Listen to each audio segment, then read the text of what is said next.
मैं बीबी के लिए पूरा दिन और रात मेहनत करके पैसा कमा कर लाता था।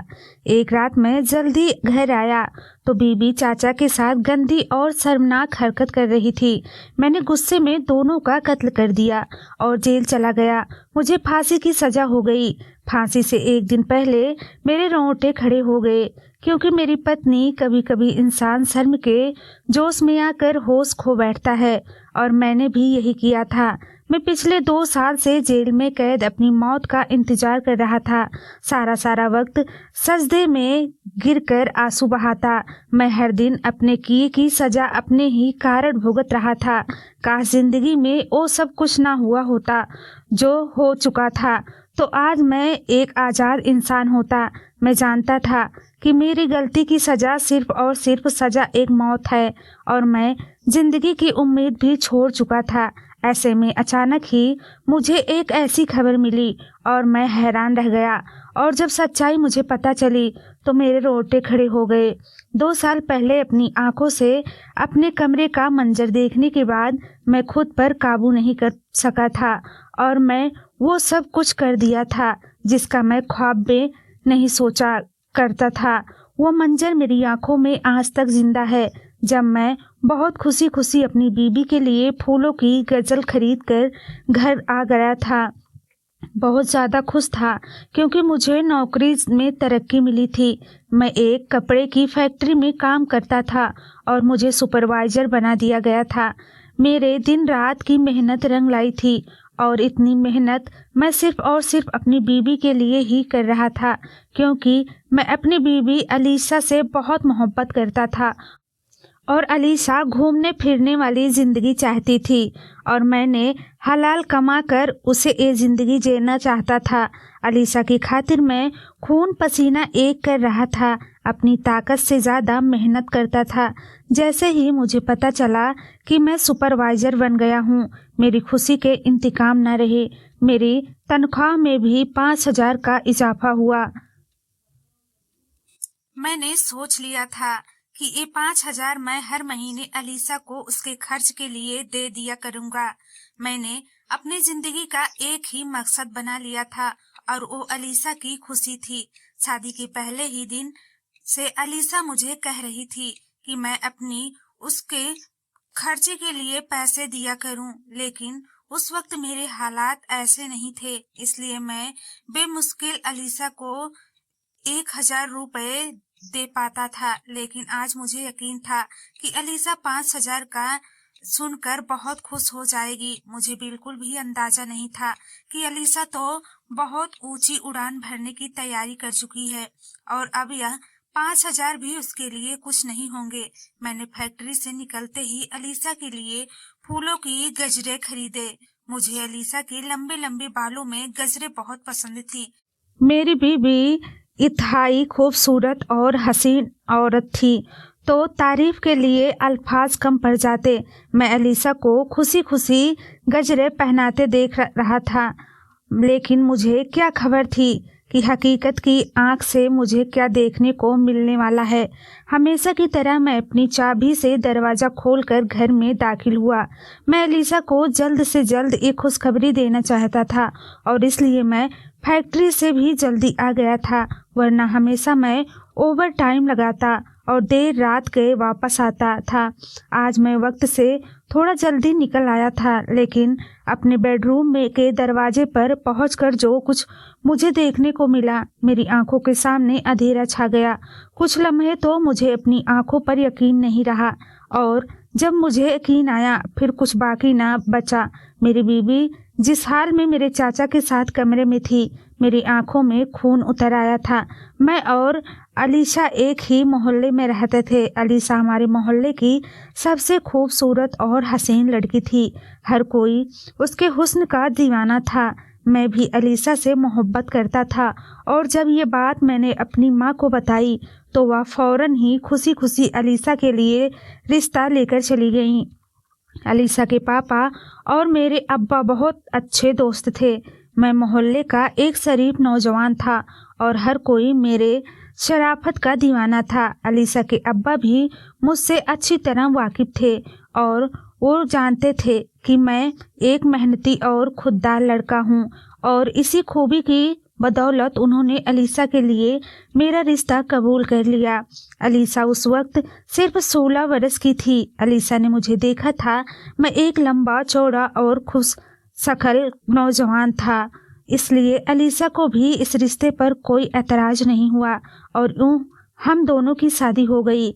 मैं खुद को बहुत खुशकिस्मत लड़का समझता था जिसे अलीसा जैसी हसीन औरत का साथ नसीब हो गया था। लेकिन शादी के बाद ही मुझे इस बात का एहसास हुआ कि औरत का सिर्फ खूबसूरत होना ही काफ़ी नहीं होता, बल्कि और भी खूबियाँ होती हैं जो औरत में अगर ना हो तो ज़िंदगी खूबसूरत नहीं रहती। अलीसा शक्ल सूरत थी, बहुत हसीन थी, लेकिन वो एक नाशुक्री औरत थी जो किसी भी चीज़ पर खुश नहीं होती थी।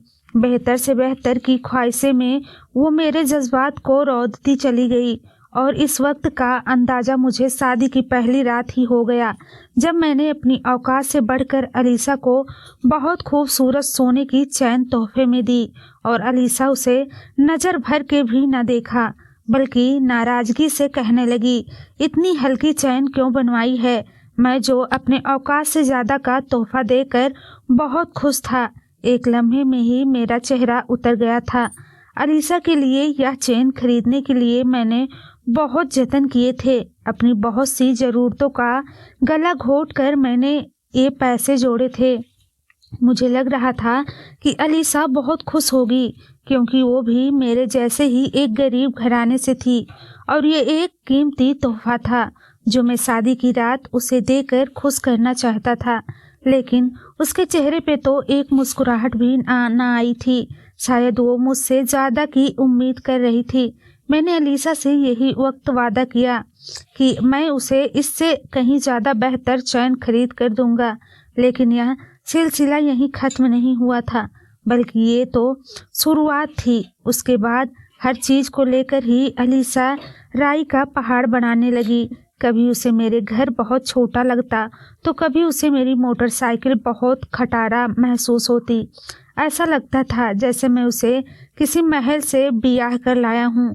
जब भी मैं उसे घुमाने के लिए ले जाता तो उसे किसी जगह का खाना पसंद नहीं आता और जब कपड़े दिलाता तो उसे महंगे कपड़े चाहिए होते तो मेरी औकात से बाहर होते और जब मैं उसे खरीद कर ना देता तो हर बार यह कहकर मुझे जलील कर देती कि मैं इसके लायक नहीं था। अलीसा मेरी मोहब्बत को दुनिया वाली चीज़ों से तौलती थी। जब मैं अलीसा से इस कदर मोहब्बत करता था कि उसकी कड़वी आवाज़ें को भी मुस्कुरा कर हंसने की कोशिश करता हूँ। मैं हर बार अलीसा से वादा करता कि मैं बहुत मेहनत करूँगा और उसकी हर ख्वाहिश को पूरा करूँगा और अलीसा मुझे ऐसी चुभती हुई निगाहों से देखती कि मैं अपनी ही नज़रों में गिर जाता। मैं तो सच में उसके लिए सब कुछ करना चाहता था, लेकिन हलाल के कमा कर अलीसा की न तमाम होने वाली ख्वाहिशों को पूरा करना एक बहुत ही मुश्किल काम था। कई दफ़ा मैंने सोचा कि अलीसा के खातिर कोई गलत काम करूं और ज़्यादा पैसे कमा लूं, लेकिन मेरा आत्मा इस बात के लिए गंवारा ना करता था। मेरी माँ अलीसा के मिजाज को बिल्कुल भी बर्दाश्त नहीं कर पाई थी और उन दोनों की दरमियान आए दिन झगड़े होते रहते। अलीसा घर की किसी काम को यह कहकर हाथ तक न लगाती कि उसकी खूबसूरती कम पड़ जाएगी। मेरी माँ अकेले ही सारा दिन कामों में जुटी रहती और जब मैं नौकरी से वापस आता तो उन दोनों के झगड़े में उलझ कर रह जाता। अलीसा मुझसे कहती कि घर के कामों के लिए नौकरानी रख लो और मैं उसकी शक्ल देख कर रह जाता। इसी जगह से मैंने अलीसा को एक अलग किराए का घर लेकर दिया था, जबकि मेरे लिए किराया बर्दाश्त करना भी बहुत भारी था। बहुत मुश्किल से पैसे बचाकर मैंने एक छोटी सी गाड़ी भी खरीदी थी, लेकिन मेरी उम्मीद के बाद भी अलीसा इस दफ़ा भी खुश नहीं थी। उसे बड़ी वाली गाड़ी चाहिए थी। कभी कभी तो मैं ये सोचता था कि मैं ऐसा क्या करूं कि अलीसा खुश हो जाए और मैं उसकी उम्मीदों पर पूरा उभर जाऊं, लेकिन शायद कुछ लोग जिंदगी में कभी खुश और मुफ्तमन नहीं हो पाते।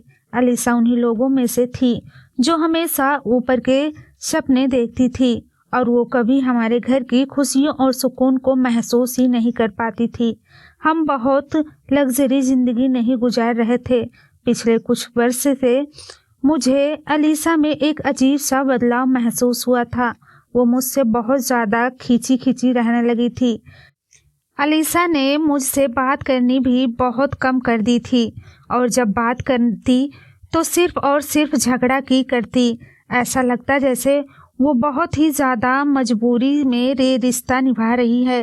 वो अपने बाप से भी अक्सर मेरी शिकायत करती, लेकिन अलीसा का अब्बा एक समझदार इंसान था। वो अपनी बेटी को यह समझाता कि इंसान को अपने चादर देखकर पांव फैलाने चाहिए, लेकिन अलीसा को ये बात कभी समझ ना आती। अलीसा हर बात पर मुझे हर वक्त ये ताना मारती कि मैं उसकी कोई ख्वाहिश पूरी नहीं कर पाया और मुझसे शादी करके उसकी ज़िंदगी तबाह हो गई, जब कि मैं उसके लिए क्या कुछ नहीं किया था। अलीसा को अपनी खूबसूरती पर बहुत नाज था।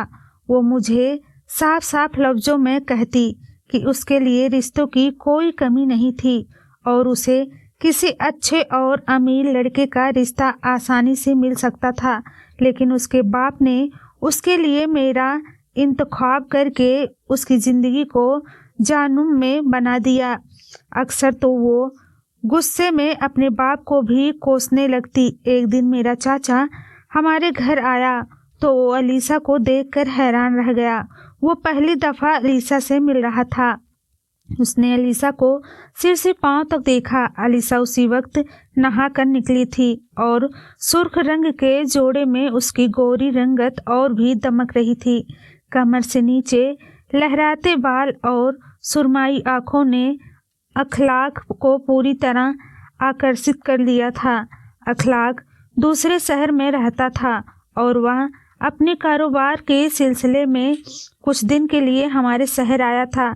अखलाक का यहाँ हमारी अलावा कोई नहीं था, इसलिए मैंने उससे हमारे ही घर में रहने की इजाज़त दे दी थी। अखलाक अलीसा को देखकर मुझसे कहने लगा कि तू इतनी खूबसूरत भाभी कहाँ से ढूंढ कर लाया है। मैं तो कब से लड़की की तलाश में हूँ, लेकिन मुझे तो ऐसी कोई लड़की मिलती ही नहीं। इससे पहले कि मैं कोई जवाब देता, अलीसा बोल पड़ी कि अगर आप कहें तो मैं आपके लिए कोई लड़की ढूंढ देती हूँ। और उसके बाद उन दोनों के दरमियान बातचीत का सिलसिला शुरू हुआ तो मैंने सुकून का सांस लिया कि अलीसा को ख्यालात के आने पर कोई तकलीफ नहीं हुआ था, वरना मुझे डर था कि वो इस बात को लेकर कोई झगड़ा खड़ा न कर देगी। अलीसा की फितरत ऐसी ही थी, उसकी किसी के साथ भी जमती नहीं थी। अखलाक के पास एक बहुत अच्छी गाड़ी थी। वो अपनी गाड़ी में ही अपने शहर से हमारे शहर आया था। अखलाक पैसे वाला बंदा था, उसका अपना कारोबार था और अब वो हमारे शहर में कोई कारोबार शुरू करने जा रहा था। अखलाक की शुरू में ही मुझसे ज़्यादा दोस्ती थी, इसलिए वो मेरी माँ के घर रहने की बजाय मेरे घर चला आया था और अलीसा को भी उसके हमारे घर रहने पे कोई एतराज़ नहीं था। हमारे घर के आगे वाले हिस्से में एक छोटा सा कमरा था जिसका दरवाज़ा भी घर के बाहर वाले हिस्से में ही था, इसलिए मैंने आसानी से अखलाक को रहने के लिए वो कमरा दे दिया, लेकिन वह ज़्यादातर घर के अंदरूनी हिस्से में ही पाया जाता और अक्सर जब मैं काम से वापस आता तो अलीसा के साथ लाउट में ही मौजूद होता और दोनों खुश गप्पे में मसरूफ़ होते। मुझे यूँ रात देख तक अखलाक का अलीसा के साथ बैठना नागवार गुजरता था, लेकिन मैं यह सोचकर खामोश था कि अखलाक चंद दिनों का मेहमान है और उसके आने की वजह से अलीसा के रवैये में भी बहुत तब्दीली आ गई है। शायद यही मेरी ज़िंदगी की सबसे बड़ी गलती थी कि मैंने एक पराये को अपने घर में पनाह दे दी थी। अलीसा दिन ब दिन अखलाक के करीब होती जा रही थी। अखलाक बातों बातों में उसे अपनी जायदाद और पैसों के बारे में बताता रहता। शायद वह अलीसा की कमजोरी को अच्छी तरह जान गया था। एक दिन अखलास अलीसा के लिए बहुत महंगे जूड़े खरीद कर लाया और खुद ही हम दोनों को अपने घर खाना खिलाने के लिए एक बहुत बड़े होटल लेकर चला गया। उस दिन मैंने पहली दफ़ा अलीसा के मुंह से किसी जगह के खाने की तारीफ सुनी। घर आकर भी अलीसा अखलाक की ही बात करती रहती। कभी वो अखलाक की गाड़ी की तारीफ करती तो कभी उसके पहनावे की। अखलाक ने उसे तोहफे में जो जोड़े दिए थे वो भी बहुत महंगे थे और अलीसा उन्हें देखकर दीवानी सी हो गई थी।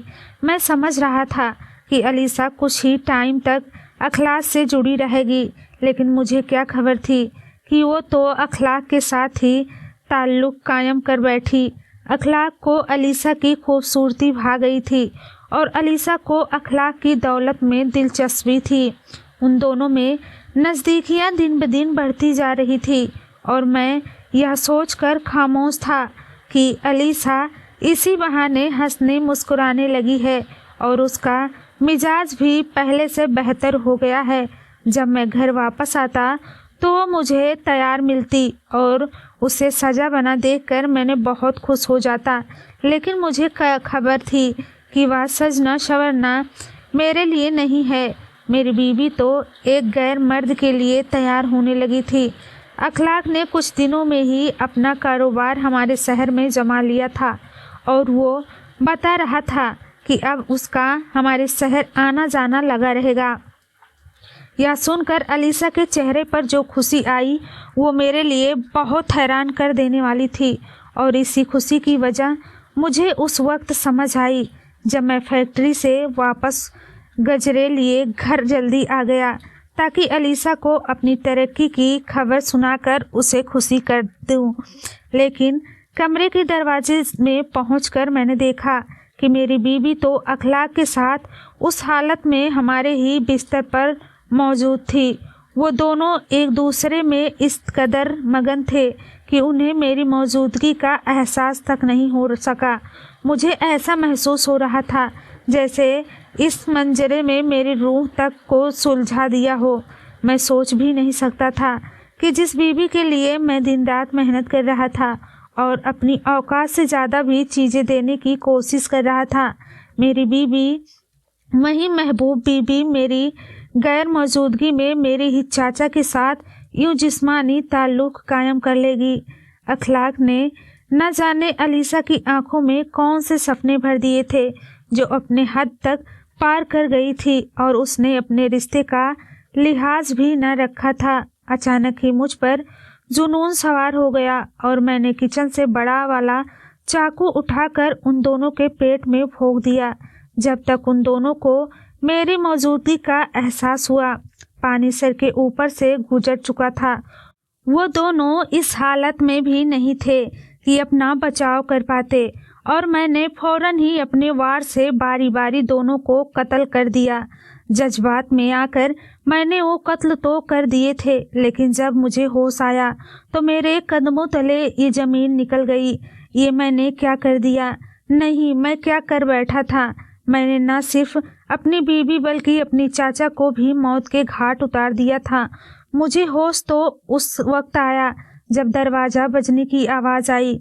मुझे कुछ भी समझ न आया तो मैं घर की पिछली दीवार फलांग कर वहाँ से भाग निकला। मैं नहीं जानता था कि घर के दरवाजे पर कौन था।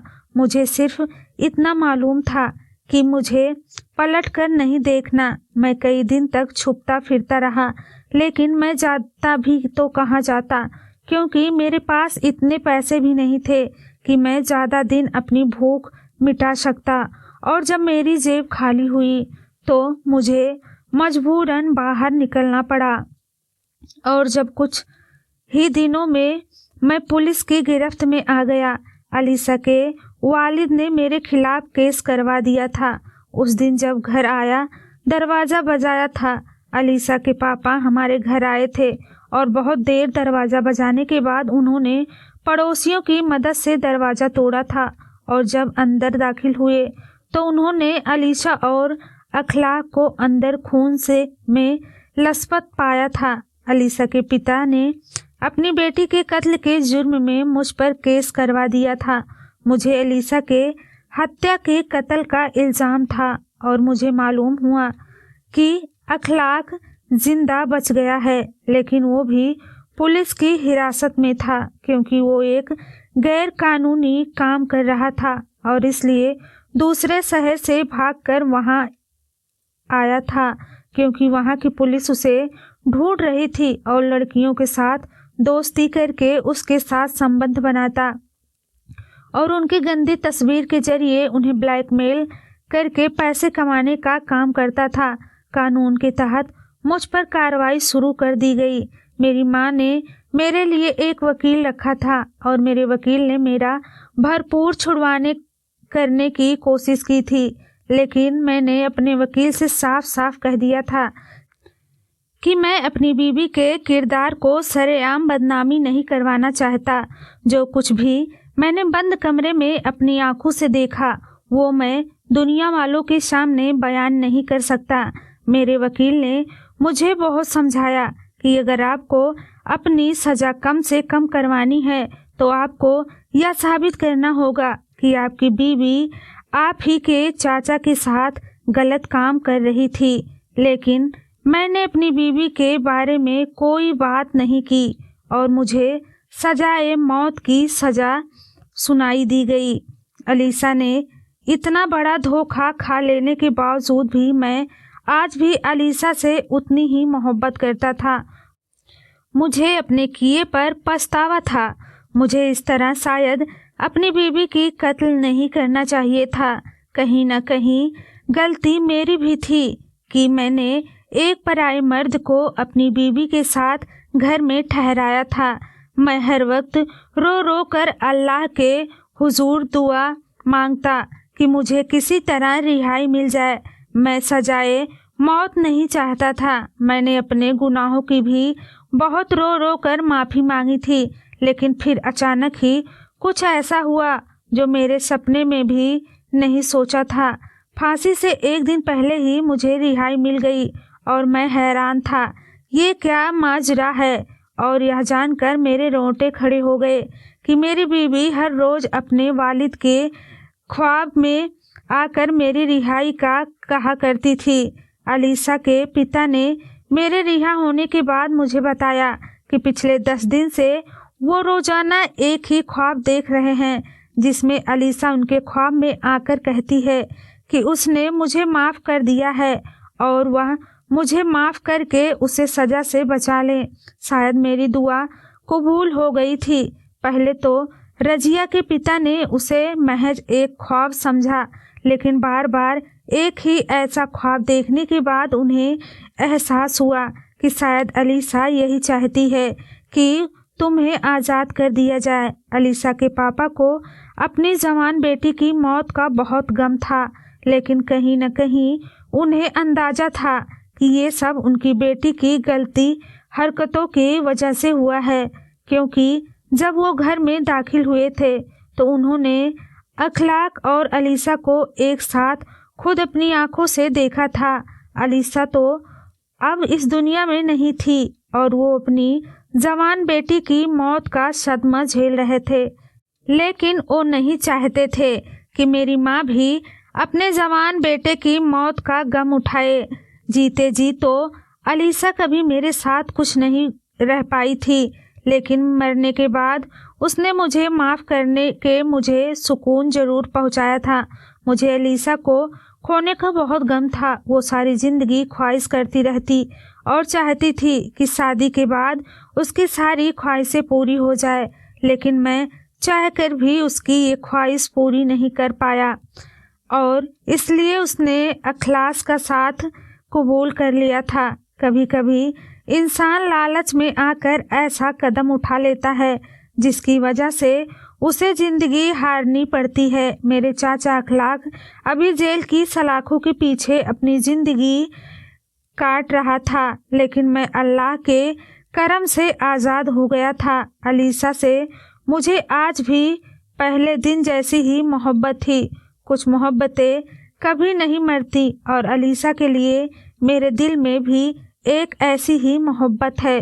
दोस्तों, आप लोग कमेंट में ज़रूर बताएं कि क्या मैंने उसे मारकर सही किया या मुझे पुलिस को बता देना चाहिए था। धन्यवाद दोस्तों।